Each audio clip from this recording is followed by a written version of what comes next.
بسم اللہ الرحمن الرحیم۔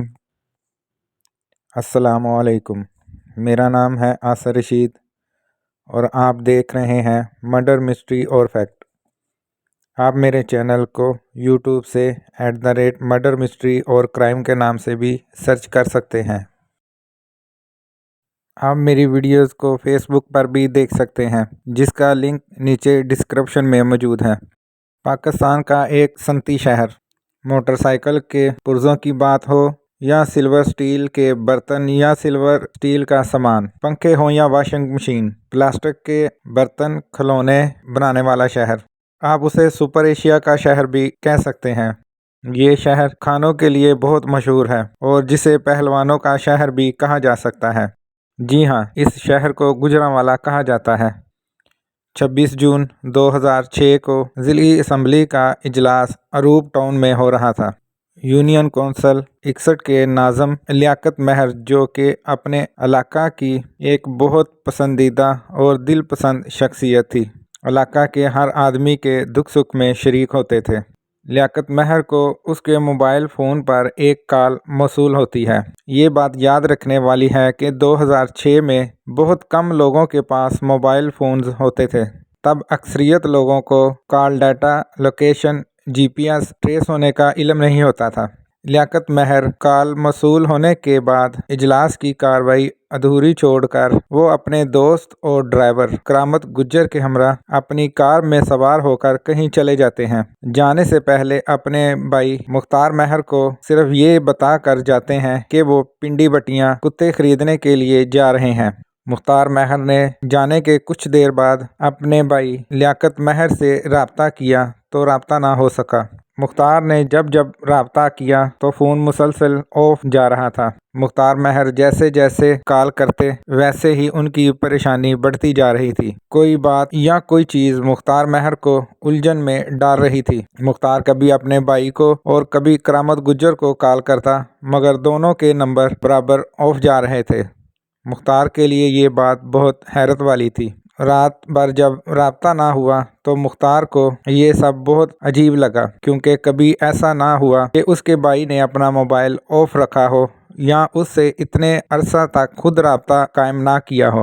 وہ رات مختار نے بہت مشکل سے گزاری۔ صبح یا اگلے دن مختار مہر نے تھانہ پیپلز کالونی میں ایک اپلیکیشن دی کہ اس کا بھائی لیاقت مہر اور اس کا دوست کرامت گجر کتوں کی خریداری کے سلسلہ میں پنڈی بٹیاں گئے تھے، مگر رات بھر واپس نہ آئے اور نہ ان سے کوئی رابطہ ہو سکا۔ دونوں کے نمبر بند جا رہے تھے۔ مختار مہر نے شبہ ظاہر کیا کہ اسے کچھ ٹھیک نہیں لگ رہا اور یہ بھی شبہ ظاہر کیا کہ ان دونوں کو اغوا کر لیا گیا ہوگا۔ پولیس نے اس درخواست پر نامعلوم ملزمان کے خلاف مقدمہ درج کر لیا۔ مقدمہ درج کرنے کے 2 ہفتوں کے باوجود کیس سے کوئی خبر نہ ملی تو مقامی لوگوں نے ان کے رشتہ داروں کے ہمراہ ایک احتجاجی جلوس نکالا۔ GT روڈ گوجرانوالا بلاک کیا گیا۔ مظاہرین کا مطالبہ صرف یہ تھا کہ مقدمے کی صحیح طرح سے تفتیش کرنا اور لیاقت مہر اور کرامت گجر کا سراغ لگایا جائے۔ اس وقت کے ڈسٹرکٹ پولیس افیسر گوجرانوالا میاں محمد آصف نے اس وقت کے SP انویسٹیگیشن محبوب اسلم کی سربراہی میں ایک تفتیشی ٹیم تشکیل دی، جس کے ممبران میں anti organize crime wing 1 Model Town کے انچارج انسپکٹر عمران عباس، تھانہ پیپلز کالونی کے SPO امین بٹ اور انویسٹیگیشن سیل پیپلز کالونی کے incharge sub inspector Syed Sagheer Hussain شاہ کو شامل کیا گیا۔ یہ تینوں بہت قابل افسران تھے۔ ان کا ٹریک ریکارڈ بھی بہت شاندار تھا۔ یہ افسران اس طرح کے کیس حل کرنے میں ماہر تھے۔ تینوں افسران مختلف نکات پر تحقیق و تفتیش کرتے رہے۔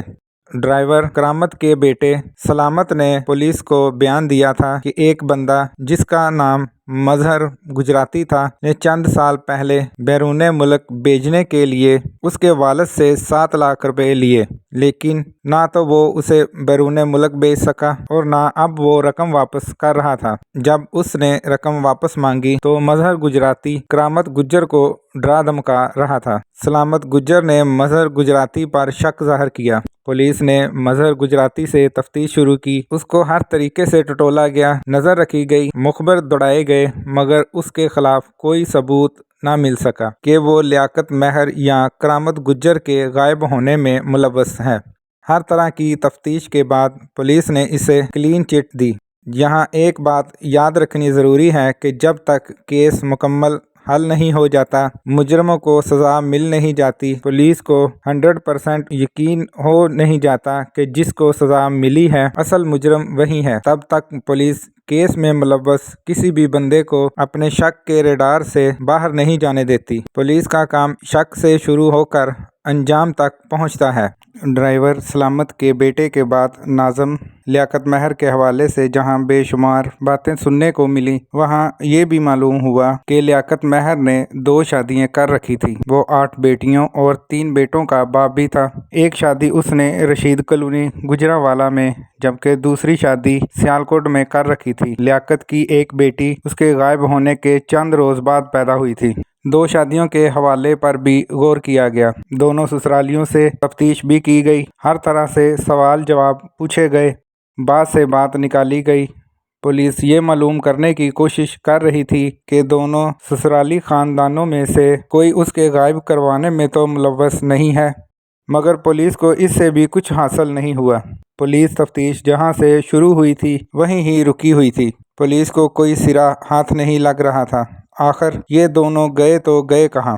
اپنی طرف سے پولیس ہر ممکن کوشش کر رہی تھی کہ کوئی سوئی جتنا سراغ بھی مل جائے تاکہ تفتیش کو آگے بڑھایا جا سکے۔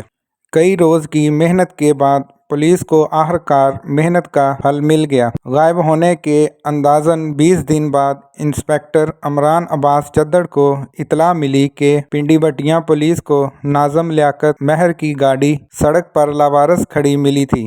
عمران عباس فوراً وہاں سے پنڈی بٹیاں پہنچے۔ ٹیم عمران کے ہمراہ وہیں ڈیرے ڈال لیے اور ایک ہفتہ تک بیس بدل کر پنڈی بٹیاں میں تفتیش کرتے رہے۔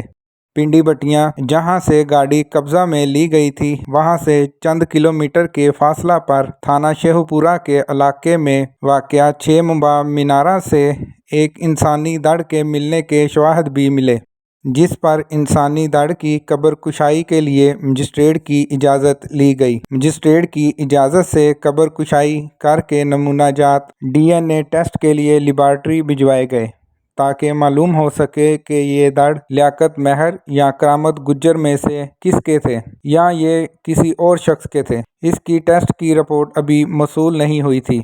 لیاقت مہر کے موبائل فون پر اغوا کے روز آنے اور جانے والی کالوں کا ریکارڈ چیک کیا گیا تو ایک کال لاہور کے نمبر پر بار بار کی جاتی رہی۔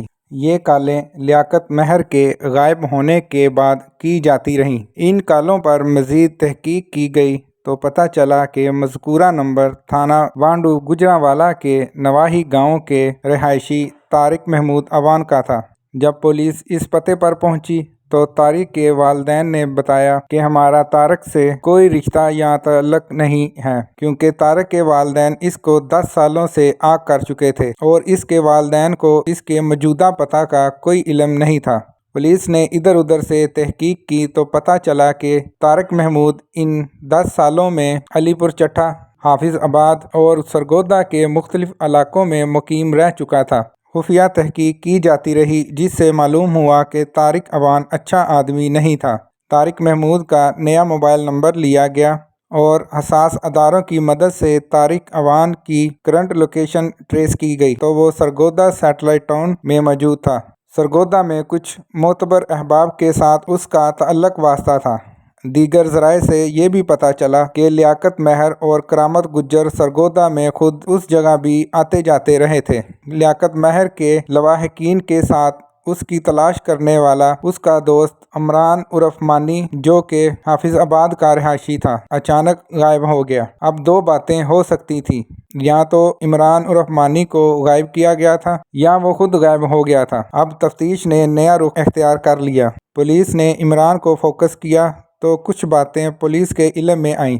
جب پولیس کو موبائل ڈیٹا کے ذریعے طارق محمود عوان ملا تو اس وقت عمران عرف مانی منظر عام سے غائب ہوا۔ پولیس کو فوراً اندازہ ہو گیا کہ اگر عمران مل گیا تو یہ معاملہ بالکل کرسٹل کلیئر ہو جائے گا۔ پولیس نے عمران کی گرفتاری کے لیے چھاپہ مار کارروائیاں شروع کر دیں اور اسے گرفتار کر لیا گیا۔ کئی دن تک تو وہ پولیس کے سامنے چپ سادھے رہا، مگر بالآخر ایک دن بول پڑا۔ عمران نے انکشاف کیا کہ 29 جون 2006 کو ایک پلاننگ کے تحت لیاقت مہر اور کرامت گجر کو کال کی گئی تھی۔ 29 جون 2006 کے دن ان دونوں کو اغوا کیا گیا تھا۔ عمران نے انکشاف کیا کہ جس دن ان کو اغوا کیا گیا تھا اسی دن ان دونوں کو قتل کر دیا گیا تھا۔ قتل کرنے کے بعد ان کی لاشیں سرگودا کے ایک ڈیرے کے کمرے میں دفن کر دی تھیں۔ جیسا کہ میں پہلے بتا چکا ہوں کہ لیاقت مہر اور کرامت گجر کا اس ڈیرے پر پہلے بھی آنا جانا تھا، کیونکہ وہ ڈیرہ لیاقت مہر کے ایک دوست کا تھا۔ اس پہلو سے تحقیق کی گئی اور ملزم عمران عرف مانی کی نشاندہی پر پولیس نے سرگودا کے نواح میں اس ڈیرے پر چھاپہ مار کارروائی کی اور وہاں پریس کی موجودگی میں کمرے کے کچے فرش کو کھود کر لیاقت مہر اور کرامت گجر کی لاشیں برآمد کی گئیں۔ دونوں کے چہرے اور جسم پر تشدد کے ان گنت نشانات تھے۔ ان کے سروں میں 6 گولیاں ماری گئی تھیں۔ بعد میں پوسٹ مارٹم کی رپورٹ سے بھی اس بات کی تصدیق ہو گئی تھی۔ لاشوں کی برآمدگی کے بعد دوسرے ملزمان روپوش ہو گئے، جو کہ بعد میں پولیس نے گرفتار کر لیے تھے۔ البتہ عمران اور طارق کی نشاندہی کے بعد دیگر اور ملزمان حراست میں لیے گئے۔ اس مقدمہ میں 9 سے زائد خواتین کو بھی شامل تفتیش کیا گیا، مگر مقتولین کا ان سے کوئی تعلق ثابت نہ ہونے پر اور اس قتل میں ملوث نہ ہونے پر رہا کر دیا گیا تھا۔ اس قتل کی وجوہات کیا تھیں؟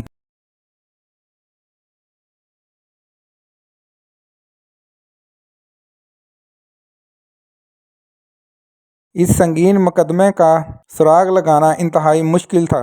اس قتل یا اغوا کی پہیلی کو حل کر لیا گیا تھا۔ تحقیقات کے دوران سامنے آنے والے واقعات کے مطابق عمران عرف مانی کے بھائی عرفان کو تھانہ لدھے والا وڑائچ کے علاقہ مان کے قریب بس سے اتار کر کچھ عرصہ قبل قتل کر دیا گیا تھا، جس کے مقدمہ میں مقامی بااثر افراد گرفتار ہوئے اور انہیں سزا بھی ہوئی۔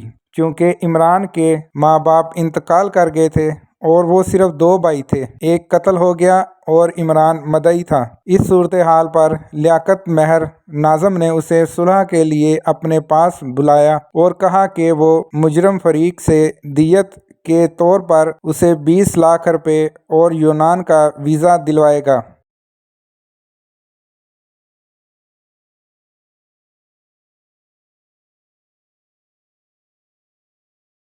دیت کا قانون کیا ہے؟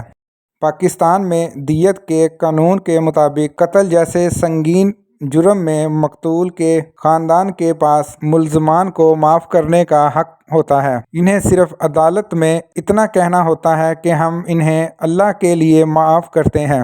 در حقیقت قانونی ماہرین کے مطابق اس معافی کا بنیادی مقصد مالی مفاد ہوتا ہے اور متاثرین کو غیر رسمی طریقے سے رقم کی ادائیگی کسی طرح غیر قانونی نہیں۔ جسمانی تشدد کے جرائم کی صورت میں تصفیہ یا معافی کی دفعات پہلی مرتبہ 1990 کی دہائی میں اسلام سے متاثر قانونی اصلاحات کے طور پر متعارف کروائی گئی تھیں۔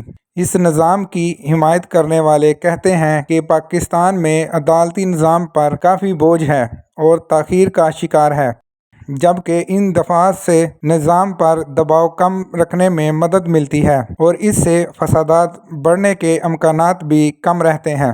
لیکن ایک تحقیق کے مطابق 1990 میں قتل کی سزا ملنے کی شرح 29% تھی اور ان قوانین کے آنے سے یہ گر کر 2000 میں صرف 12% رہ گئی تھی۔ اعتراض کرنے والے کہتے ہیں کہ اس قانون سے بار بار جرم کرنے والوں کو ایک طرح کا استثناء مل جاتا ہے اور یہ طاقتور افراد کے لیے انصاف سے بچنے کا ہتھیار بن جاتا ہے۔ اسلام میں قتل کرنے والے کے لیے 3 طرح کے احکامات ہیں۔ نمبر 1، قتل کرنے والے کو قتل کے بدلے میں قتل کر دیا جائے اور یہ صرف ریاست ہی کر سکتی ہے، اور وہ بھی جرم ثابت ہونے کے بعد۔ نمبر 2، مقتول کے خاندان والے اگر چاہیں تو کچھ رقم لے کر قاتل کو معاف کر سکتے ہیں۔ اس میں پاکستان کی عدالت کی دخل اندازی نہیں ہوتی، یہ متاثرین اور قتل کرنے والوں کے درمیان کا معاملہ ہے۔ نمبر 3، مقتول کے ورثاء قتل کرنے والے کو اللہ کے لیے معاف بھی کر سکتے ہیں۔ اب اصل واقعے کی طرف آتے ہیں۔ دیت کے طور پر عمران عرف مانی کو 20 لاکھ روپے اور یونان کا ویزا دلوانے کا وعدہ کیا گیا۔ یہ بات بھی یاد رکھنے والی ہے کہ 2006 میں 20 لاکھ روپے ایک بہت بڑی رقم تھی۔ لیاقت مہر کے کہنے پر عمران نے عدالت میں بیان دیا، راضی نامہ ہو گیا اور مجرم رہا ہو گئے تھے، مگر اسے 20 لاکھ روپے نہ مل سکے اور نہ یونان کا ویزا مل سکا۔ وہ لیاقت کے پاس دوسرے تیسرے روز چکر لگاتا تو لیاقت اسے کبھی 2000 تو کبھی 5000 روپے دے کر بھجوا دیتا۔ اس طرح ملنے والی رقم سے وہ نشہ کرنے لگا اور نشے کا عادی ہو گیا۔ یہ سب عمران عرف مانی کی زبانی تھا۔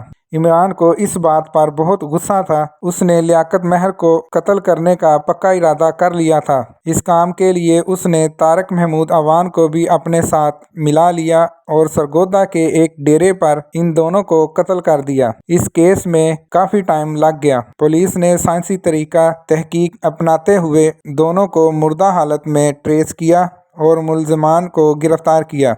اس کیس کا دوسرا پارٹ بہت جلد آپ کو سناؤں گا کہ عدالت میں کیا بیانات ہوئے، گجرانوالہ سے قتل کرنے کے لیے سرگودا کیوں لے جایا گیا، عمران عرف مانی نے طارق محمود عوان کو راضی کیسے کیا، لیاقت مہر کو کال کر کے سرگودا کیوں بلایا گیا، قتل کرنے کی اصل وجوہات کیا تھیں، سزا کیا ہوئی اور کتنوں کو سزا ہوئی۔ اس کیس میں پولیس کو بہت محنت اور بھاگ دوڑ کرنی پڑی، مگر پولیس نے اس کیس کو ایک چیلنج سمجھ کر حل کر لیا۔ پولیس کے یہ تینوں افسران تعریف کے قابل ہیں، جن کی بدولت یہ کیس اپنے انجام کو پہنچا۔